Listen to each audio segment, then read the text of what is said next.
Hello guys and welcome back. Welcome back to Dylan Still Hobbies. And in today's video, okay, let's talk about the elephant in the room for a second. I want it to be Christmas, man. I want it to be Christmas. The year is almost over.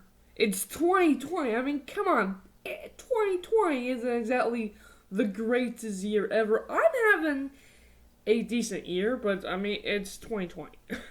I want Christmas, man. I want Christmas. Halloween is now over. I really love Thanksgiving. In fact, the only 3 holidays I celebrate is Thanksgiving, Christmas, and 4th of July. I don't really celebrate Halloween. But, dude, I want Christmas. And what we have here, the Mandalorian, has seemed like a Christmas present to me. And I'm also just wanted to pull out my Santa hat. I want Christmas, guys. Let me know down in the comments who is ready for Christmas. Who is ready for 2020 to be over. With that said, this week has been incredible for me. Not only have I got the Mandalorian, not only have I finally been able to play a game with my cousins, haven't been able to see them for a little while. So I got to play my X-Wing miniature game with them. But then my sister came over with the baby. Oh my god, I got to meet my niece. That was fantastic. Haven't really seen her in 3 years. And with COVID happening, I thought I would never get to see my niece, love the baby. But that's all my personal life. Let's skip all that, because I know that seems boring to you, but dude, I'm doing pretty good. Now, I just want Christmas. Because I feel like it's Christmas. Okay, so, in today's video, we are going to review The Mandalorian, Season 2, Episode 1. And so, I'm a little late with this video, because, you see, just the way things happened with the whole situation with my sister and all that, fantastic. We had to postpone the party by a day. Not really big, but of course the show came out on the 30th. We couldn't watch it till the 31st. That's when we had a little watch party. Got to see my niece and my cousins and my family. I love them, it's fantastic. And we sat down and watched The Mandalorian. Now, based off of that, the party went fine, great, and the show is very, very entertaining. My sister is a huge Star Wars fan too. She's more into Star Wars than I was when we were kids. She hasn't been keeping up with The Mandalorian, but I think she really liked the show as well. I really did enjoy The Mandalorian episode. It's a very entertaining show when it came to episode 1 of season 2. But afterwards, I kinda been a little divided. So typically I would watch a show and I would gather my thoughts within maybe an hour or two. Maybe take some short notes, and then after the party, I planned to go make a video about it. But I had to sleep on this one. I really had to sleep on this one, because when it comes to this episode, guys, I'm a little divided about it, to be honest with you. On the one hand, it's The Mandalorian, fantastic. It's very entertaining. I just absolutely love the show. I love the show. It's fantastic. On the other hand, they kind of did something that I'm a little bit ticked off about. But I'm holding my judgment about it. Of course, I'm going to tell you what that is. This is a review of The Mandalorian. But I'm going to hold off judgment about it until I see the way it goes. And what is that thing? So, let's talk about the stuff that I liked first off. It starts out with what we saw in the trailer, it wasn't really that surprising. That everything we saw in the trailer was in the first episode almost. I mean, I expect a lot of the stuff that we saw in the trailer. It probably is going to be within the next 2 or 3 episodes. I highly doubt that they just show us the entire show like that. But yeah, we start out with the Mandalorian at a boxing match with aliens. That was really cool. With Star Wars aliens at a boxing match, guys. That was entertaining. And of course, that little joke with Baby Yoda closing his little baby carrier thing just to make sure he didn't get hit by the Mandalorian's little whistling birds. That it was just very entertaining, and I enjoy Baby Yoda. It's interesting because my friend Daniel, who is my cousin's friend, my friend Daniel, actually said, you know what, he doesn't exactly like Baby Yoda. He's okay with him, but he's not the thing that made the show for him. And he was telling me why. It was actually really interesting, and I wanted to bring it up. This show is called The Mandalorian, not Baby Yoda and The Mandalorian. I really do enjoy Baby Yoda, but this is not the Baby Yoda show. 5, maybe push it to 7, 8 minutes of cute Baby Yoda for the kids. Make me happy. And then the rest of the show needs to be the Mandalorian kicking butt. And Baby Yoda can't be saving him constantly throughout the episode either. I really thought when we dealt with the crate dragon, I really thought we were going to have a situation where Baby Yoda was going to save the day. And not only was he not going to like it, but I wasn't going to like it. I really wanted the Mandalorian to kick butt. And that's something I will definitely say about the show. I love Baby Yoda, where he does not. But I am glad that this is a Mandalorian show, not a Baby Yoda show. I'm glad that some of the focus is off Baby Yoda part of the time and is on the Mandalorian. It's a very entertaining show. And yeah, we have the Mandalorian looking for more of his own kind, and he finds out that there might be one on Tatooine. So we go back to Tatooine. Am I completely against that? No, I love Tatooine. Whenever they pull in stuff from the Star Wars universe into the Mandalorian, tie stuff in, it's just entertaining and fun for me. It's something that I really feel like the sequel trilogy lacked. I really enjoyed the fact that they did that. I really enjoyed the fact that they just went back to Tatooine and had a good, fun episode with the Tuscan Raiders again. And it turns out that apparently there's a Mandalorian on Tatooine.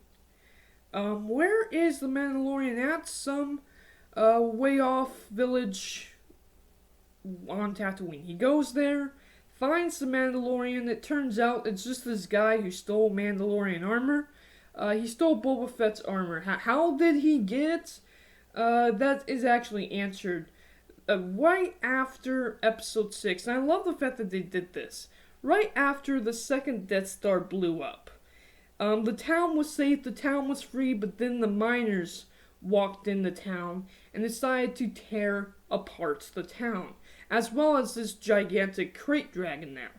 And he ran away. He was on his last legs, but he was saved by a bunch of Jawas. And I really like how they just tie in the Jawas, man. Those darn Jawas, I know, but I really liked how they tied it in.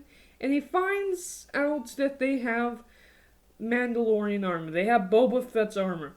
So he sells them a bunch of diamonds for the Boba Fett armor.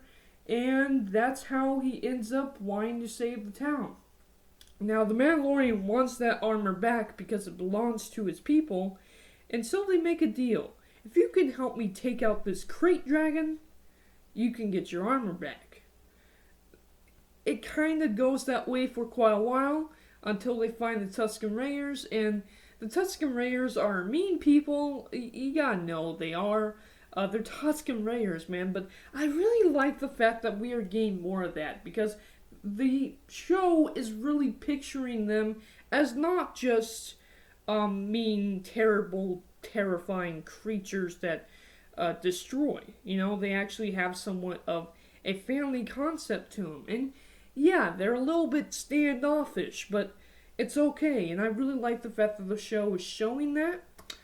Just learning more about Star Wars is fantastic, and learning more about the Tuscan Raiders, a Star Wars species, it's just very entertaining. And yeah, the whole idea is we need both the town and the Tuscan Raiders to work together to defeat the Krayt Dragon. Otherwise, this is not going to happen. And yeah, the Tuscan Raiders always raid the town. Well, they make a deal. As long as the town doesn't break their rules, then they won't. So they come together. And you know, I really liked the scene where where the Tuscan Raider accidentally drops a bomb, and they kind of go head to head, and you can see that both of them don't trust each other, but they have to work together, otherwise they're dead. You know, I just really liked the entire situation there. It was entertaining. And yeah, the entire story is all about, in this episode, about defeating this Krayt Dragon. That was fantastic. The design of the Krayt Dragon was amazing. The whole thing about the bombs on the bantha was entertaining. I really, really did enjoy the show. Plus, I was with my family. Very entertaining show. Great. But the thing that I am divided about is what we see at the end. So, the guy gives Boba Fett the armor back, and Boba Fett, the Mandalorian walks away with Boba Fett's armor and flies away. And then we get the shot of the dude with a cape, probably a gun, looks like, on the back of his shoulder. And it's obviously the same dude that we saw in Season 1 on Tatoowine. And it's like, who is this? Where is he from? He turns around, we get a shot of his face, and it's most likely aged up Boba Fett. And obviously this means Boba Fett is going to go look for his armor, so now he's going to be after the Mandalorian to get his armor. Do I like this? I'm divided about it, guys. I really don't like the idea of bringing back a character who is dead. Now, a lot of people will say it was never confirmed that he died. He just fell into the Sarlacc pit. That doesn't mean he died. Okay, I can see where you can stretch it. And there's plenty of stories in the expanded universe where he escapes. I just don't know if I really like the idea of bringing Boba Fett back to life. I really don't like what happened with Palpatine, and it's mostly because of Disney Star Wars. Disney Star Wars really messed that up, and I didn't want... Boba Fett's not my favorite character, but I didn't want them to mess up Boba Fett because they messed up Palpatine to me. I didn't want them messing up Boba Fett for those who do love Boba Fett. I am still kind of divided on whether or not I really like that. Whether or not I really am okay with that. Boba Fett's not my favorite character, but bringing anybody back to life is arguably controversial when it comes to Star Wars. So, yeah. I'm holding out judgment for this. And here's the reason why. If this was just Disney Star Wars, I would have said, nope, I'm out of here. You did great with Baby Yoda. I liked Mando, but I'm walking out. I can't do it. Because that's what I should have done with Palpatine. But this is Dave Filoni. And Jon Favreau. I love Jon Favreau, but more importantly, Dave Filoni is co-working on it. Dave Filoni The guy, whenever he touches something, whenever he makes something Star Wars, I instantly seem to like it. Because he's just such a good story writer. Now, of course, this is more Jon Favreau's job than it is Dave Filoni when it comes to Mandalorian. But if Dave Filoni has something in mind, if Jon Favreau has something in mind, I am willing to sit back, not judge it right away, and see where the story goes. I'm not exactly on board with him being back. Obviously, it's gotta be Boba Fett. Maybe it's not. Maybe I'm just freaking out. Maybe it's not Boba Fett at all. But if it is, I'm willing to sit back, not judge it yet, and see where the story goes because of Dave Filoni. Because Dave Filoni, everything he's done has proven to me that the guy knows what he's doing. I'm willing to see what the story goes. Where the story goes. And that's what I'm divided on, guys. Let me know down in the comments below about Boba Fett. Do you guys like the fact that he's back? Do you think they will mess it up? Again, while, yes, I have faith in Dave Filoni and Jon Favreau, this is still Disney Star Wars. It's only because of Dave Filoni and Jon Favreau that I have faith in them and why I'm giving this a chance. I'm giving it a chance. This whole Boba Fett thing, I'm giving it a chance. They haven't destroyed the Mandalorian for me yet. We'll see where it goes. Thank you guys for watching, and I am out. Bye.